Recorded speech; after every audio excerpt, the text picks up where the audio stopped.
Could you tell me broadly about the research that the Pew Charitable Trust has been doing on student loans? Sure. So we are focused on student loan repayment and servicing and thinking about how to make the system work better for borrowers who are struggling with delinquency, default, and growing balances. Now, the situation, as your research is showing, was already very difficult for many borrowers prior to the start of the pandemic. How has this situation, this sort of sudden falling off an economic cliff that's happened for many people, how has this aggravated the situation, and what was it before? That's a great question. So to your point, yes, the pandemic is impacting many families. Many of them have student loans. And in late March, Congress stepped in to help mitigate the challenges that a lot of borrowers were facing by creating a provision in the CARES Act, which was a recently passed federal stimulus bill, that allowed borrowers to pause their payments and also pause the interest charges on their loans. But that was only most borrowers that applied to, but not all borrowers. So there are still millions of borrowers who don't have access to these automatic benefits. And for them, they could really be struggling. So tell me what, let me go back a little bit and ask you what the big issues are with student loans for people who may not be experiencing this.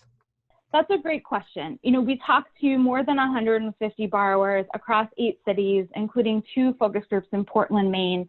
And we really heard 3 key things from borrowers. The first is that financial insecurity was really driving their repayment behavior.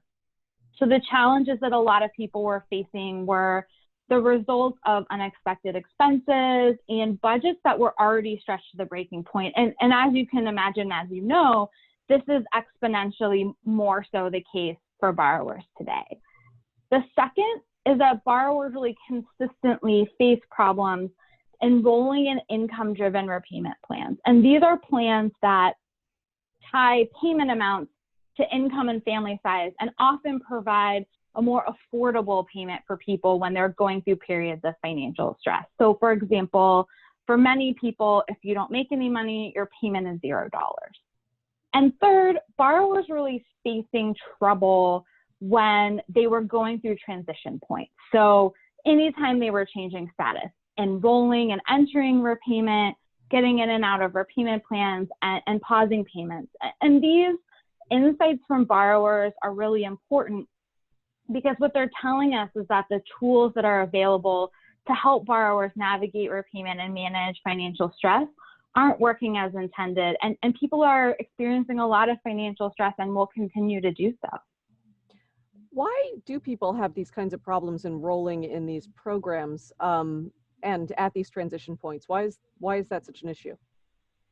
That's a great question. So in terms of enrolling in income-driven repayment plans, the process is particularly complex. It involves paperwork, and people have to reapply every year. And so we're seeing folks fall off track there. There was a piece of legislation that was passed in late 2019 that would help provide a tremendous new data sharing mechanism to make this process easier, but it hasn't been implemented yet. So folks are still facing these challenges. It seems like what you're saying is there were already tremendous challenges for people who have student loans of all sizes, and that these situations have been aggravated by the pandemic, correct? Absolutely. So this, as our research shows, this is a problem pre-pandemic, and we're really interested in focusing on informing policymakers about where people fall off track in general and specific tools and approaches and policy solutions that can be used during the pandemic to help borrowers. And what are some of those recommendations? So we are really focused in 3 key areas. The first is helping to ensure people can get into and stay into these income-driven repayment plans much more easily, at least on a temporary basis. So by our count, once these temporary pauses end, more than 26 million people are going to re-enter repayment at the same time. And that's just a tremendous volume. So this helps us and helps policymakers and helps servicers, who are the companies that the Department of Education hires to help borrowers manage their payments, manage that volume and focus on those struggling the most. The second is, given the struggle people have with transition points, and also that many people may continue to experience financial stress, thinking about tools for people who come off of the pause payments and immediately miss another payment, potentially extending them additional pauses, which are called forbearances, to ensure that servicers can reach them and they can get the help they need. And also this helps people who were maybe enrolled in an auto debit arrangement before to set those back up again. And the third is making sure that the repayment system and the pauses that exist now are accessible by all borrowers. So I mentioned earlier that borrowers with certain kinds of federal loans aren't eligible, or those loans aren't eligible for some of the protections and assistance that exists right now. Yes, tell me more about that. What kinds of borrowers are not eligible for those?